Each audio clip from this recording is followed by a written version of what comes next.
I'm really happy to see that the situation here is slowly getting back to normal. I'm even glad to see tourists filling the streets again, that also the young people can finally meet freely again without breaking a lot of laws right away. In any case, the general atmosphere is very positive. But that's not what today is about. Today I want to show you which accessories you could use for your new M1 iMac. I've been using an iMac for almost 10 years now, and almost all the videos you can find on this channel have been produced on an iMac. So I think I now know pretty well what accessories are useful and helpful to get the most out of an iMac. The M1 iMac is actually a computer that offers a complete package. You get a keyboard and a mouse in addition to the actual iMac. You don't have to worry about the monitor, so you can plug the iMac in and get started right away. That said, there are quite a few things that will improve your iMac experience or just make it more affordable. So let's talk about the most interesting thing right away: money and how you can save quite a bit of it. Apple is building fantastic SSDs into the new M1 iMacs. They are extremely fast and also very reliable. Unfortunately, they are also extremely expensive. They are significantly more expensive than external SSDs. If you buy the new iMac without upgrade, you get 256 GB of storage. That may be enough for installing most programs and everyday use. However, you won't have much storage space for storing files. Especially if you work a lot with photos or videos, this is obviously insufficient in the long run. Even if you're not a professional, you will need more storage space very quickly. Personally, I equipped my new iMac with 512 GB of internal storage, but even that won't be enough by far. For this reason, I've been using an external SSD for years, and that works great. For example, I edit all my videos directly on the SSD. That is, I store all video files on the SSD and also the library for the video project. Only the software, in my case Final Cut Pro 10, is installed on the internal SSD. And in fact, it works very well. It is true that the internal SSD is significantly faster than my external SSD. I checked this with a benchmark program and the difference is quite big. However, it should be said that benchmarks can sometimes be a bit misleading, since they assume a constant maximum workload, which hardly ever happens in practice. The fact is that even Final Cut, which works a lot with large files, runs absolutely smoothly even when using the external SSD. There is no slowdown. At most, there is a slight stutter here and there, but overall the workflow is absolutely not disturbed. I also made a comparison when exporting a 10-minute 4K video, once with all files on the external SSD and once with all files on the internal SSD. I could see virtually no performance benefit when exporting using the internal SSD. Personally, I've been using an external SSD by Samsung for several years now. This one, for example, is the Model T5 with 1 TB of storage. It currently costs about $120, which I think is a really good price for what you get. And just a reminder, the extra cost for a 1 TB internal SSD is currently $400. There is also now a faster version of the Samsung SSD, the T7, which is of course a bit more expensive. By the way, you will find links to current offers for all the products we're discussing here today in the video description. I am sure there are also excellent alternatives by other manufacturers, for example by SanDisk, Seagate or Lofi. Personally, I chose Samsung because of the good value for money, and I haven't regretted it. This SSD has always worked reliably for several years. An SSD is mainly useful if you want to work with it directly, as I described, or if you really need to move large files frequently. If you only need additional storage to store old photos or files, for example, then a normal external hard drive would basically be sufficient. They are of course much slower than SSDs, but also much cheaper. For this reason, I've been using external hard drives to store old files for many years. Here I have mostly used rather affordable models, such as this hard drive by Toshiba or this one by Seagate. And here too, I have hardly had any bad experiences. However, you have to keep in mind that the hard drives don't last forever. Especially important files such as old family photos should therefore be saved at least twice, and the hard drive should ideally be kept in separate places. In summary, you can save a lot of money with external SSDs and hard drives and actually have hardly any disadvantages. You could perhaps even claim that working with an external SSD will spare the internal SSD and perhaps even extend its lifespan. I of course have no proof whether this is really relevant in the case of the new iMac, since Apple has become very sparing with ports and is rather focused on making the iMac thinner and thinner. Most new iMac owners probably won't be able to avoid buying an adapter. As you probably know, the new M1 iMac has neither an SD card slot nor a USB Type-A port. However, both are still very often used by typical consumers, and it is precisely for this target group that Apple has actually designed the iMac. Yes, it's true that the new iMac is extremely thin, and that may be unfavorable for certain parts. And as always in life, you can't have everything. Still, I struggle to understand certain choices. But I guess we don't always have to rationally understand everything Apple does. So let's take a look at the various adapter solutions to fix this problem. Unfortunately, there are hardly any adapter solutions designed specifically for the new iMac so far. Basically, you have two options.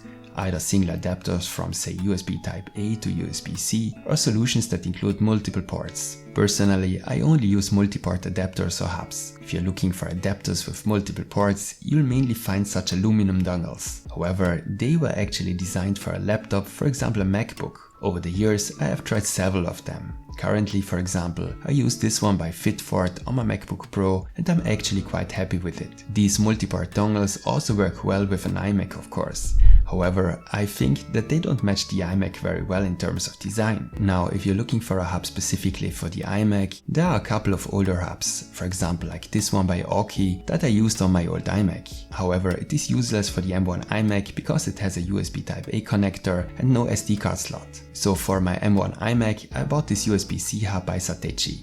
It has 3 USB Type-A slots, an SD card slot and a micro SD card slot, and does actually everything I need. This hub is currently available in silver and space gray. This is the version in space gray. The hub has a high quality finish and the design fits well to the iMac. Other manufacturers such as OWC offer even higher quality docks with multiple Thunderbolt ports and USB Type-A ports. However, they cost more than $200. Here of course you have to decide for yourself whether you really need additional Thunderbolt ports. As mentioned before, I've been working on an iMac for about 10 years now. What I've never been 100% happy with is the Apple mouse. Yes, it looks fantastic and what I really like is the touch functionality of the surface. Scrolling with the Apple mouse is great also because you can vary the scroll speed. And above all, you can also scroll sideways. I really like that, especially when I was editing video, so in Final Cut Pro. So you can move back and forth very quickly on the timeline by swiping sideways. However, I didn't like two things about my first Apple mouse, which came with my first iMac. I always had the impression that the mouse was not as precise and responsive as I was used to with my old cable mice. I used to work a lot with Excel and there a precise mouse is an advantage because you constantly have to move the edges and corners of the sometimes very small cells. Of course, it could just be that my old Apple mouse had a Bluetooth problem. What I also didn't like very much from the beginning was the ergonomics of the Apple mouse. It just doesn't feel that good in the hand. For sporadic use, that's not a problem. But if you work with the mouse for several hours every day, it makes a big difference. So at some point, I switched to a Logitech MX Master and I haven't regretted it. Ergonomically, it's great and it feels much better in the hand than an Apple mouse. It has several programmable buttons and importantly for me, a side scroll wheel.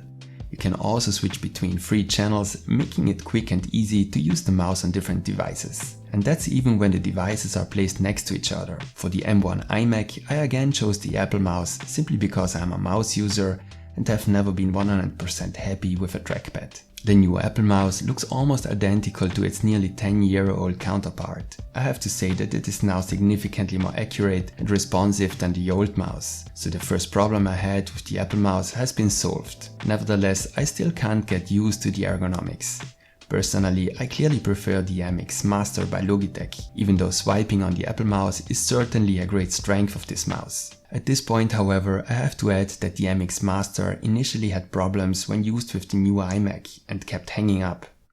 Meanwhile, however, it works flawlessly, as if the two devices had to get used to each other. Yes, I know that doesn't really make much sense. I feel the same way about Apple's keyboard as I do about the Apple mouse. It too is fantastically designed, but it's kept very minimalistic and not maximally ergonomic either. As always, Apple puts design above functionality. But I don't want to criticize that here, because the design is of course also one of Apple's great strengths. Despite everything, I never changed the keyboard, and I even wrote a book on the old Apple keyboard. Not a 1000-page novel, but still. Typing on a new keyboard feels slightly different than on the old one, but not necessarily better. Overall though, the typing experience is very similar. What I'm telling you is that if you write a lot, the Apple keyboard might not be the best choice. It works and serves its purpose, but there are certainly better solutions for writers or journalists. When I booted up the new iMac for the first time, I was quite surprised by how good the sound is that the new iMac produces. It's incredible how much bass this thin case can produce. Of course, the internal speakers can't keep up with big speakers, but they are perfectly sufficient for most scenarios. However, there are still many situations where it can be beneficial to use headphones. Sometimes you just want to isolate yourself better from the outside world, or maybe you don't want to disturb other people. Of course, the headphones from Apple itself are a good choice here, for example classic AirPods or AirPods Pro, or of course the very high quality AirPods Max. Personally, I usually use a pair of Bose Quiet Comfort on my iMac, and I'm really grateful to Apple that they at least kept the headphone jack, because I still use the old cable version of the Bose headphones. The Bose headphones have a relatively good, rather neutral sound that is not extremely bass heavy. They are therefore, in my opinion, also very well suited for video editing. The use of a cable prevents potential problems with latency.